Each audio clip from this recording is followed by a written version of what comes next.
All right, so get this, that crazy detailed open world in like the latest game you're playing, or how your phone like seems to know what you're looking for before you even type it in. Yeah? Well, you can thank these little chips called GPUs for that. Right. We're going deep on GPUs today because honestly, most people don't realize just how much these things are driving like the tech we use every day. Yeah, it's true. They've become pretty essential. Yeah.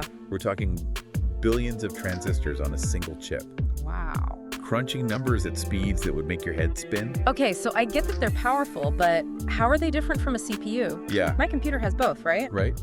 I'm guessing they don't do the same thing. You're right. They're both processors, but they go about things in very different ways. Okay. Think about it like this. A CPU is like a master chef, handling a variety of complex tasks in the kitchen, from prepping ingredients to managing the oven. Yeah, okay. A GPU, on the other hand, is like a team of line cooks, all focused on performing the same task over and over again. Right. But with incredible speed and efficiency.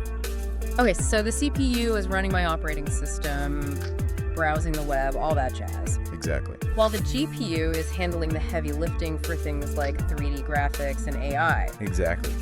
A CPU is designed for flexibility and general purpose computing. Okay. It can jump between tasks quickly and efficiently. Right. But when you need raw processing power for tasks that can be broken down into smaller repetitive chunks, that's where the GPU shines. Hold on, though. Doesn't cloud gaming use GPUs to stream games over the internet? That sounds like they're connecting to the internet. That's a great point. You're right. In cloud gaming, the GPUs are actually in a data center somewhere, and they are connected to the internet. Right. But the key here is that they're not directly handling the internet connection themselves. Okay.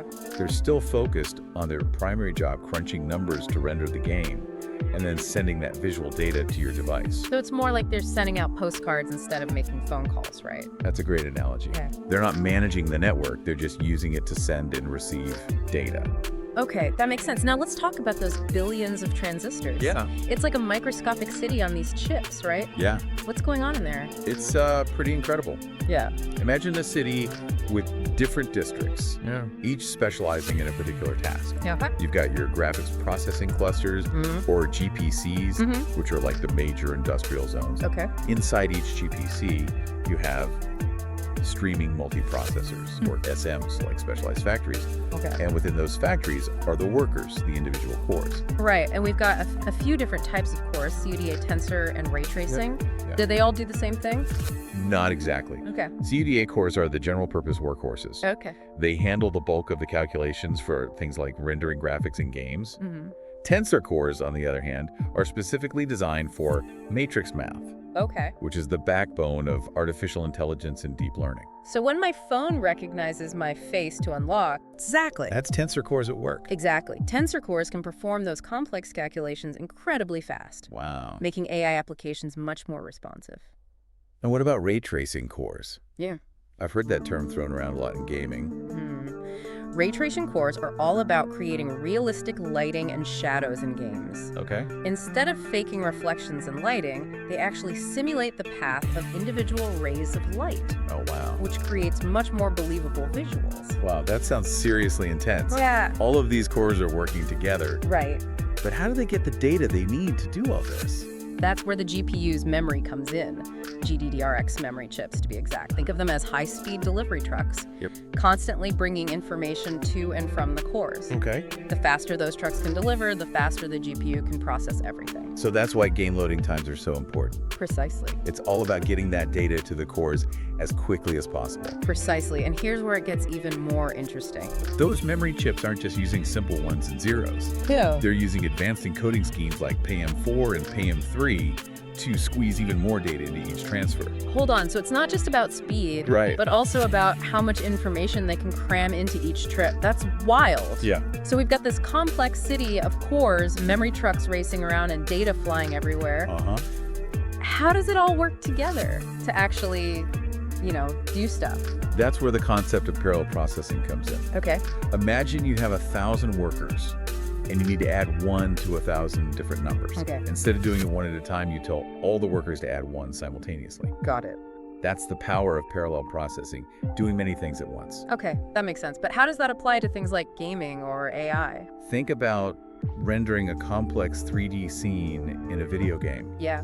There are tons of individual calculations involved, like determining the color of each pixel, simulating physics, and applying lighting effects. The GPU can break down those calculations into smaller chunks and distribute them across thousands of cores, all working in parallel. So instead of one chef trying to do everything, we have an army of line cooks all specializing in their own little tasks. Exactly. And that's why GPUs are so good at things like gaming and AI. Right.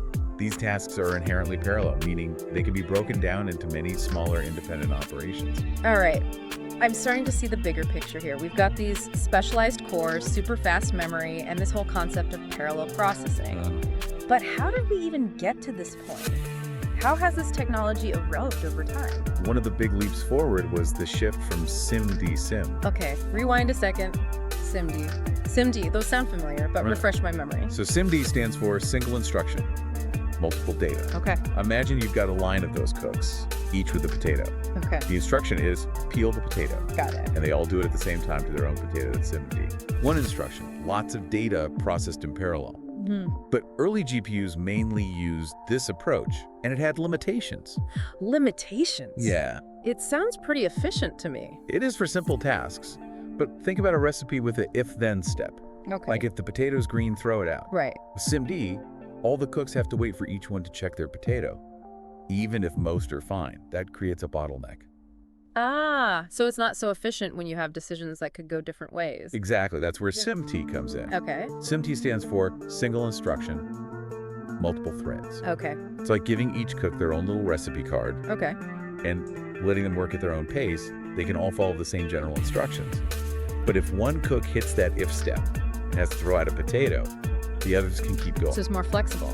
Much more. And this is actually one of the reasons why your games run smoother and AI models train faster. Now, SIMT allows GPUs to handle more complex code without getting bogged down by those branching decisions. But let me show you a quick example. Let's say we're writing code to adjust the position of objects in a game, moving them to the left by 5 units. Okay. Sounds straightforward enough. With SIMD, you'd have one instruction that says subtract 5 from the x coordinate of all objects. But what if some objects are supposed to stay still? Right.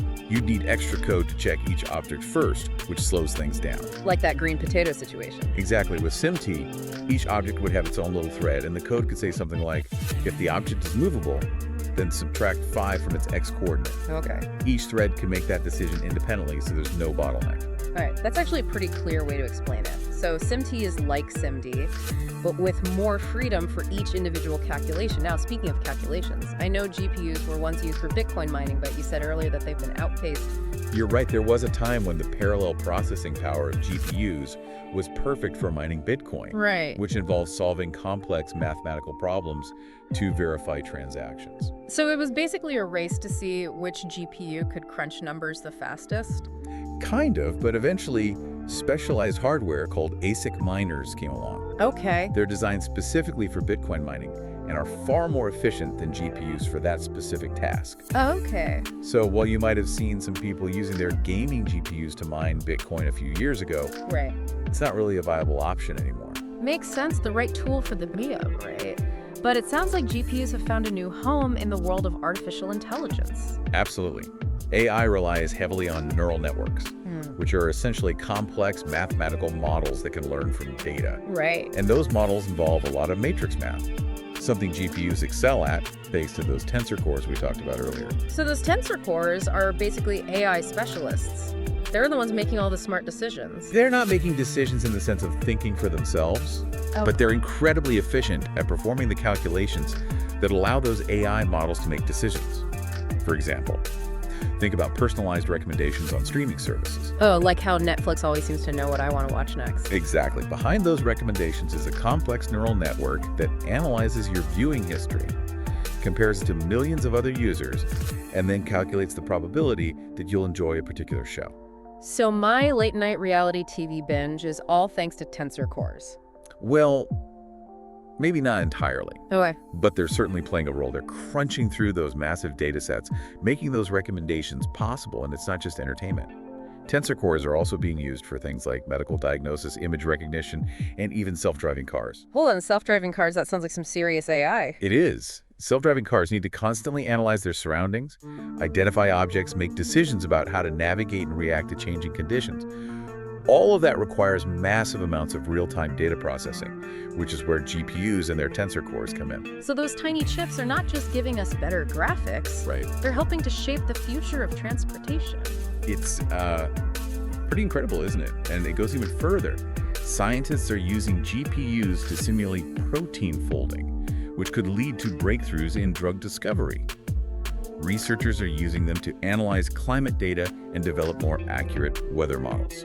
Okay, I'm officially blown away. We've talked about these cores, the SIMD and SIMT, and now all these amazing applications, but we haven't really talked about how those ray tracing cores make games look so realistic. Yeah, What's the magic there?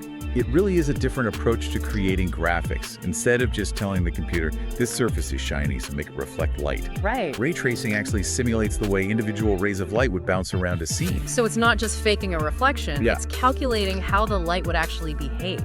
Exactly. It considers the angle of the light, the material of the surface, everything. That's why you get those incredibly realistic reflections, shadows, and even things like light scattering through fog or smoke. Yeah. It's basically a virtual physics engine for light. That's pretty mind-blowing, but I imagine all those calculations must take a lot of processing power. They do. It's a very demanding process, which is why ray tracing was limited to pre-rendered graphics like in movies for so long. Mm-hmm. But as GPU technology has advanced, it's become possible to do real-time ray tracing in games. And that's where those dedicated ray tracing cores come in, right? Exactly. Those cores are specifically designed to handle the unique demands of ray tracing calculations, Okay. allowing for much faster and more efficient processing.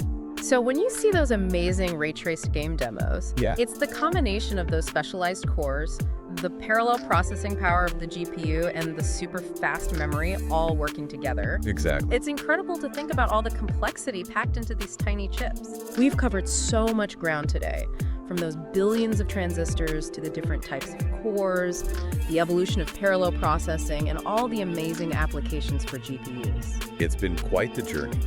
We've gone from the basics of GPU architecture to the cutting edge of AI and real-time ray tracing. And honestly, we've just scratched the surface. I feel like I've learned so much. Yeah. But I'm still curious. Why should the average person care about all of this? What's the takeaway here? Well, for one, it gives you a deeper appreciation for the technology that powers so much of our world. Whether you're a gamer, a tech enthusiast, or just someone who uses a smartphone, GPUs are playing a crucial role behind the scenes. So the next time I'm scrolling through my social media feed or watching a movie on my phone, Right. I can thank a GPU for that. You absolutely can, and understanding how they work can also help you make more informed decisions about the tech you use. Right. When you're buying a new phone, laptop, or gaming PC, knowing a little bit about GPU architecture can help you understand why certain devices are faster or more capable than others. It's like having a secret decoder ring for the tech world. Exactly. It empowers you to understand the choices you're making and to appreciate the incredible innovation that's happening in the world of computing. So for all of you deep divers out there, the next time you see a stunning visual effect in a movie or play a game with incredible graphics, take a moment to think about the amazing power of those tiny chips. And remember, this is just the beginning. As GPU technology continues to evolve, who knows what incredible applications we'll see in the future. Maybe we'll have even more realistic virtual worlds breakthroughs in medical research, or even entirely new forms of entertainment we haven't even imagined yet. That's an exciting thought. Thanks for joining us on this deep dive into the world of GPUs. Until next time, keep those curiosity engines running.